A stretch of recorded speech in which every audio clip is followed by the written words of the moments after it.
அன்பானவர்களே, அன்பு வணக்கங்கள். ஒரு அன்பர் ஒரு கேள்வி கேட்டு இருக்கிறார். தொடர்ந்து 2-3 நாளாக அந்த கேள்வியை அவர் கேட்கிறார். குருஜி, படிப்பதால் அன்போ அமைதியோ கிடைத்து விடுமா, வந்து விடுமா என்பதுதான் அவருடைய கேள்வி. அவர் எந்த நோக்கத்தோடு அந்த கேள்வி கேட்டிருக்கிறார் என்பது எனக்கு தெளிவாக தெரிகிறது. உலக நடப்புகளை தினசரி கவனித்து வருபவர்களுக்கு இந்த கேள்வி ஏன் அந்த அன்பரால் கேட்கப்பட்டது என்பது தெரிய வரும். இதை நாம 2 விதமா எடுத்துக்கணும். படிப்பதால் அன்போ அமைதியோ கிடைத்து விடுமா என்றால், உயர் படிப்பு படித்தவர்களால், என்ன படிப்புங்க, IAS, IPS, IRS, IFS, மருத்துவம், பொறியியல், விஞ்ஞானிகள், இப்படியெல்லாம் படித்தவர்கள் என்று சொல்கிறோம் இல்லையா? இப்படி படித்தவர்களுக்கெல்லாம் அன்பு வந்து விடுகிறதா? அவர்களுடைய மனதிலே அமைதி கிடைத்து விடுகிறதா என்பதை கொஞ்சம் உன்னிப்பாக கவனித்து பார்த்தால் சத்தியமாக அவர்களுக்கு அன்போ அமைதியோ கிடைத்திருக்கவே கிடைக்காது. ஏன்? இந்த அதிகம் படிச்சவங்க இருக்காங்கல்ல, நீங்க என்னங்க, நான் IAS கலெக்டர், நான் IPS, நான் IRS, நான் IPS, IFS, நான் பெரிய விஞ்ஞானி, நான் பெரிய பொறியியல் வல்லுநர், நான் பெரிய டாக்டர், 1000 இதயம் ஓப்பனர் சர்ஜரி பண்ணி இருக்கிறார். இவர்களுடைய வார்த்தைகளில் ஒட்டி கொண்டு வருகின்ற ஒரு வார்த்தையை பாருங்க, நான். இந்த நான் என்கின்றது நீ எவ்வளவுதான் படிச்சாலும் படித்தவங்களுக்கு அகங்காரம், ஆணவம், ஈகோ, கர்வம், செல்ஃபிஷ் இவையெல்லாம் தான் வறுமையை தவிர அவர்களிடையே அன்போ அமைதியோ வரவே வராது. ஏன்? அவர்களுக்கு அந்த படிப்பினால் ஏற்படுகின்ற ஒரு அகங்காரம், ஒரு ஆணவம். எவ்வளவு உயர்ந்த படிப்பு படிச்சிருக்கிறாங்க இல்லையா? சரி, உயர்ந்த படிப்பு படிச்சவங்க விட்டுலாம், உயர்ந்த பதவியில் இருப்பவர்கள், அந்த பதவியில் நான் MLA, நான் MP, நான் மந்திரி, நான் மத்திய மந்திரி, இப்படியெல்லாம் சொல்றாங்கல்ல, அவங்க யார் மனசுலனா அன்போ அமைதியோ வந்து இருக்கிறதான்னு கொஞ்சம் யோசனை பண்ணி பாருங்க. இன்று உலக அளவுல பெரிய நாட்டுகளுடைய அதிபர்களாக இருப்பவர்கள், பெரிய வல்லரசு என்று சொல்லக்கூடிய நாட்டுடைய அதிபராக இருப்பவர்களுக்கு அன்பு இருக்கா? அவருக்கு மனசுல அமைதி இருக்கா? அவங்க கிட்ட என்னதான் இருக்கு? அகங்காரமும் ஆணவமும் தான் அதிகமாக இருக்கிறது. என்னை மீறி எந்த நாடும் எதுவும் செயல்படக்கூடாது என்ற அகங்காரம், என்னை எதிர்க்கின்ற நாடுகளை நான் அழித்து விடுவேன் போரினால் என்ற அகங்காரம். இதெல்லாம் பார்த்துக்கிட்டு தானே வரீங்க. இன்றைய உலக போர்களுக்கெல்லாம் காரணம் அகங்காரம், ஆணவம், கர்வம், தன்முனைப்பு என்ற ஒன்றுதானே தவிர வேறு எதுவுமே இல்லை. அன்போ அமைதியோ இருந்தா இந்த உலக நாடுகள் அன்பான நாடா தானே இருக்கணும். இந்த உலகத்துல அமைதி தானே இருந்திருக்கணும். எங்கன்னா அமைதி இருக்கா? ஏதோ நாடுகளுக்குள்ள போர், ஏதோ கட்சிகளுக்குள்ள போர், ஒருத்தனை ஒருத்தன் தாக்குறது, தகாத வார்த்தையில பேசுறது. அப்போ படிப்பதினால் நீ எவ்வளவு பெரிய படிப்பு படிச்சாலும் அந்த படிப்பு என்பது வெளி உலக சுகத்திற்காக தான் உனக்கு அது பயன்படுமே தவிர அக உலக சுகத்திற்கு அது எல்லளவும் உனக்கு பயன்படாது. இந்த அன்பு என்பது அக உலகை சார்ந்தது, அமைதி என்பது அக உலகை சார்ந்தது. இந்த அக உலகை நீ அறிந்து கொள்ள வேண்டும் என்றால் இந்த பிரபஞ்சத்தை, இறைநிலையை நீ தெரிந்து வைத்திருக்க வேண்டும். இந்த பிரபஞ்சத்தினுடைய நிலையை, தன்மையை, இறைநிலையினுடைய தன்மையை தெரிந்து கொள்ள வேண்டும் என்றால் படிப்பு பயன்படாது. ஏற்றறிவு எதற்கும் உதவாது. ஏகாந்த அறிவு பயன்படும். படிப்பறிவு பயன்படாது, பட்டறிவு பயன்படும்.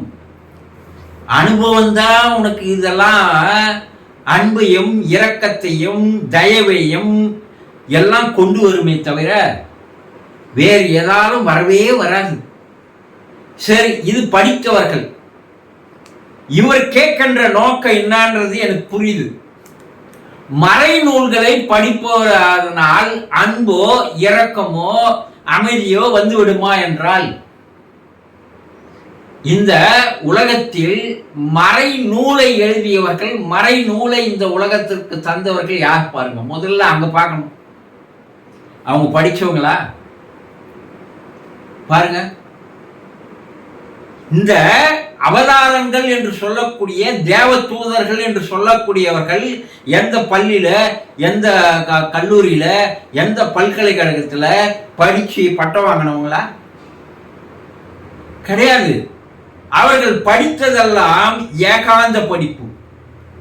அந்த படிப்பு என்ன தரும்னா அன்பை தரும், பண்பை தரும், அதே நேரத்தில் இரக்கம் வரும், தயவு கிடைக்கும், ஈவு என்ற ஒன்று இருக்கும்.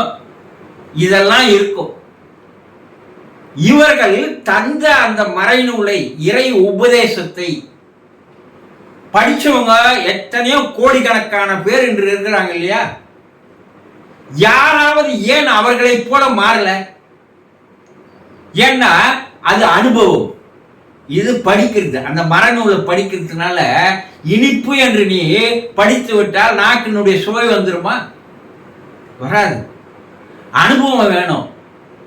அப்போ நான் பெரிய மதகுரு, நான் பெரிய மதவாதி, நான் பெரிய மத தலைவர், இப்படியெல்லாம் சொல்றான் பாருங்க, இவனுக்கு எதுவுமே இல்லைன்னு அர்த்தம். ஏன்னா அந்த மறைநூல்களை படித்தவன் எதையும் வெளியே சொல்ல மாட்டான். அவங்கிட்ட அன்பு ஊற்று எடுக்க ஆரம்பிக்கும். இந்த உலகத்தில் இருக்கின்ற ஜீவராசிகளை எல்லாம் அரவணைக்கின்ற, கருணையோடு பார்க்கின்ற அந்த அற்புதமான குணம் அவங்க கிட்ட இருக்கும். வாடிய பயிரை கண்ட போதெல்லாம் நான் வாடினேன் என்றார் வள்ளலார். ஏங்க வள்ளலார் எந்த கல்லூரிக்கு போனாரு, எந்த பல்கலைக்கழகத்துக்கு போனாரு? அப்ப அவர்கிட்ட எப்படி வந்தது? அவரு ஈ முதல் எறும்பு முதல் எல்லாத்தையும் அவர் என்ன பண்ணாரு? இறைவனுடைய ஒரு சொரூபமாக, பிரதிபலிப்பாக பார்த்தார். அதனால்தான் எந்த உயிரினங்களுக்கும், எல்லா உயிரினங்களிலும் இறைவன் இருக்கிறான் என்று எவன் ஒருவன் தெரிந்து கொள்கிறானோ அவன் மனசுலதான் அன்பு வரும், இரக்கம் வரும், தயவு வரும், ஈவு வரும், பாசம் வரும், எல்லாம் வரும். இதுல இந்த மத தலைவர்கள் என்று சொல்லக்கூடியவர்கள், மத குருமார்கள் என்று சொல்லக்கூடியவர்கள் என்னென்ன சும்மா படிச்சுட்டானு தவிர அதை ஒரு வார்த்தை கூட அவர்கள் அதை பயன்படுத்துவதில்லை, பின்பற்றுவதில்லை. அதுக்கு ஒரு சாம்பிள் சொல்றேன் உங்களுக்கு. இயேசு பிரான் அவர்கள், அவருடைய உபதேசம் என்னன்னா, எல்லோரையும் சகோதரர்களாக பாவியுங்கள். எப்பா, மனுஷன் எல்லாருமே, இந்த உலகத்தில் பிறந்த மனுஷன் எல்லாருமே அவர்களை நீங்கள் சகோதரர்களாக பாவியுங்கள் அப்படின்னு சொன்னார். ஆனா இன்னைக்கு தன்னோடு பிறந்த சகோதரனையே சகோதரனாக பார்க்காதவர்கள் தான் இருக்கிறாங்களே தவிர அவன் எப்படி மற்றவனு போய் சகோதரனா பார்க்க முடியும்? அப்ப அங்க இயேசு கூறிய வார்த்தையை படித்தும் கூட எந்த பயனும் இல்லை. இது சும்மா விளம்பரத்துக்கு, இது சும்மா படோபடத்துக்கு, வேற எதுக்கும் பயன்படல. ஏனென்றால் அவர்களுடைய மறைநூல்களை படித்தவர்கள் வெளியே சொல்ல மாட்டான், நான் அதை படித்தேன், எனக்கு அன்பு கிடைச்சது, எனக்கு இரக்கம் இருக்குது, எனக்கு அமைதி கிடைக்குது, சொல்லவே மாட்டான். நிறைக்குடங்கள் தழும்பாது, அரிக்கா அறக்குடங்கள் எல்லாம் தழும்போம். அதை படிச்சவன் அதில் இருக்கிறத புரிஞ்சு இருக்கிறானா, இல்ல அந்த வாசகங்களை, அந்த தெய்வீக வார்த்தைகளை ஒன்றாவது பின்பற்றி இருக்கிறானான்னு பாருங்க.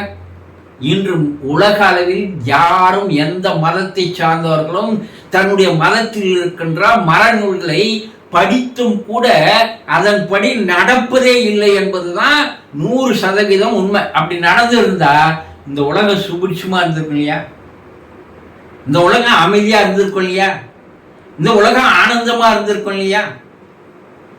எதுவுமே தெரியாதவன் தான் எதையோ ஒன்று வளருவான். அவங்கிட்ட என்னன்னு பார்த்தோம்னா உள்ள வெத்து வேட்டா இருப்பான், ஒண்ணுமே இருக்காது. வெளி போர்வைக்கு வேணா நடிப்பானே தவிர உள்ள சட்டியில எதுவுமே இல்லை என்றான் அர்த்தம். அப்போ அன்பு என்பது படிப்பதால் வராது, இரக்கம் தயவு ஈவு என்பது படிப்பதால் வராது. திருவள்ளுவர் பல ஆயிரம் ஆண்டுகளுக்கு முன்னாடி சொன்னார். என்ன சொன்னாரு? அன்பு இல்லாதவர்கள் எல்லாம் சுயநலவாதிகள், அன்பிலார் எல்லாம் தமக்குரிய, அன்புடையார் என்றும் உரியர் பிறர்க்குனர். இன்னைக்கு நம்ம வணங்குற எல்லா தேவ தூதர்களும் எல்லா அவதாரங்களும் இந்த பூமியில மனிதனாக பிறந்தவர்கள் தானே. அவர்கள் இறைநிலையை, இறைத்தன்மையை உணர்ந்து கொள்வதற்கு அனுபவ அறிவும் பட்டறிவும் ஏகாந்த அறிவும் ஏகாந்த படிப்பும் தான் அவர்களுக்கு கை கொடுத்தது தவிர புத்தகத்திலேயே இருந்து படிச்சுட்டு நான் படிச்சுட்டேன்னு சொன்னேன் அது என்ன வாந்தி எடுக்கிறதுக்கு சமானம். வாந்தி எடுக்கிறவன் தான் இன்னைக்கு நாட்டில் நிறைய பேர் இருக்கிறான். அவனுக்கும் அதுக்கு எந்த சம்பந்தமே கிடையாது. ஆகவே அன்பு என்பது இறைநிலையை தனக்குள் எவன் உணர்ந்து கொள்கிறானோ, இறைத்தன்மை தனக்குள் இருக்கிறது என்பதை எவன் புரிந்து கொள்கிறானோ, இந்த உலக ஜீவராசிகள் எல்லாம் இறைவன் இருக்கிறான், அதற்கு ஒரு தீங்கு துன்பம் நாம் செய்யக்கூடாது என்ற எண்ணம் எப்போது வருகிறதோ அப்ப அந்த இடத்துல அன்பு தானாக பெருகெடுத்து வர ஆரம்பிக்கும். அவனுக்கு ஏழை கிடையாது, பணக்காரன் கிடையாது, அவனுக்கு இந்த மதத்தை சார்ந்தவன் கிடையாது, அந்த மதத்தை சார்ந்தவன் கிடையாது, இந்த ஜாதி என்று அவன் பார்க்கவே மாட்டான். உலக மக்கள் அனைவரையும், உயிரினங்கள் அனைவரையும் இறைவனுடைய சொரூபமாக வடிவமாக பார்ப்பான். இதெல்லாம் தெரியாத முட்டாள்கள், இதெல்லாம் தெரியாத அறிவு கட்ட ஜென்மங்கள் நாட்டில் நிறைய இருக்கு. என்ன பண்றது? நேரமோ என்ன பண்ணுதுன்னா தெருவிலே இருக்கின்ற எச்சலை காற்றடித்தால் கோபுரத்தில் போய் உக்காந்துக்குமா. அந்த எச்சலை என்ன சொல்லணும் தெரியுமா? கீழே இருக்கிறவன்லாம் எனக்கு அடிமை, நான் எவ்வளவு உயரத்தில் இருக்கிறேன் என்று சொல்லுமா. அப்ப அதுக்கு எதுனா இருக்குமா? யோசனை பாருங்க. இன்னொரு காற்று அடிச்சா அது கீழே வந்துடும். நாம் அதை தான் பார்த்து நிற்கிறோமே தவிர அது இன்னொரு காற்று அடித்தால் கீழே வரும்னு தெரியதில்லை. இன்றைக்கு எல்லாமே இந்த நிலையில் தான் இருக்கிறோம். அப்போ படிப்பதாலோ மறைநூல்களை படிப்பதாலோ மட்டும் ஒரு மனிதனுடைய இதயத்தில் அன்பு வராது, அமைதி வராது. அவன் இறைத்தன்மையை, இறை குணத்தை, தெய்வீகத்தை, தெய்வத்தை எல்லா ஜீவராசிகளில், எல்லா மனிதர்களிலும், உலகில் இருக்கின்ற எல்லா கோடிக்கணக்கான ஜீவராசிகளையும், எல்லா மனிதர்களையும் பார்க்கும்போதே அவன் என்னவா பார்க்கணும்? இறைவனுடைய சொரூபமாக இந்த தன்மை வருமானா? வரும். யாருக்கு வரும்? கோடியில் ஒருத்தருக்கு அந்த புண்ணியம் உண்டுன்னா அவையார். மாறுங்க. இன்று நாம் வணங்குகின்ற எல்லாமே யாரு? நபிகள் நாயகமாக இருக்கட்டும், இயேசு பிரானாரு இருக்கட்டும், அல்லது நாம் வணங்குகின்ற ராகவேந்திரா இருக்கட்டும், ரமண மகரிஷியா இருக்கட்டும், ராமகிருஷ்ண பரமஹம்சரா இருக்கட்டும், சாரதா தேவியாக இருக்கட்டும், விவேகானந்தரா இருக்கட்டும், நீங்க யாரெல்லாம் வணங்குறீங்களோ அவர்கள் எல்லாம் படித்தவர்கள் அல்ல. எதை படிச்சாங்க? படிக்க வேண்டியதை படித்தார்கள். அதனால அவர்கள் என்ன சொன்னாங்கன்னா, எனக்கு பார்த்தீங்கன்னா என்கிட்ட அன்பு இருக்கு, என்கிட்ட அமைதி இருக்கு, நான் இதை தான் படிச்சேன்னு எவனுமே சொல்லவே இல்லை. இந்த மூடகட்ட ஜென்மங்கள் எதையோ ஒன்றை மனதில் வைத்துக்கொண்டு ஒரு மத வெறியோடு பேசுகின்ற வார்த்தைகள் எல்லாம் மக்கள் அதை புறக்கணித்து விட்டு செல்வதுதான் வாழ்க்கையில் சரியா இருக்கும். நீங்க எதை தேட வேண்டுமோ, எதை படிக்க வேண்டுமோ அதை மட்டும் படியுங்கள். இதெல்லாம் செவடங்காதல் ஊதின சங்காக தூக்கி விசிறி அடியுங்கள் என்பதை தெளிவாக உங்களுக்கு கூறுகிறேன். சந்தோஷம்.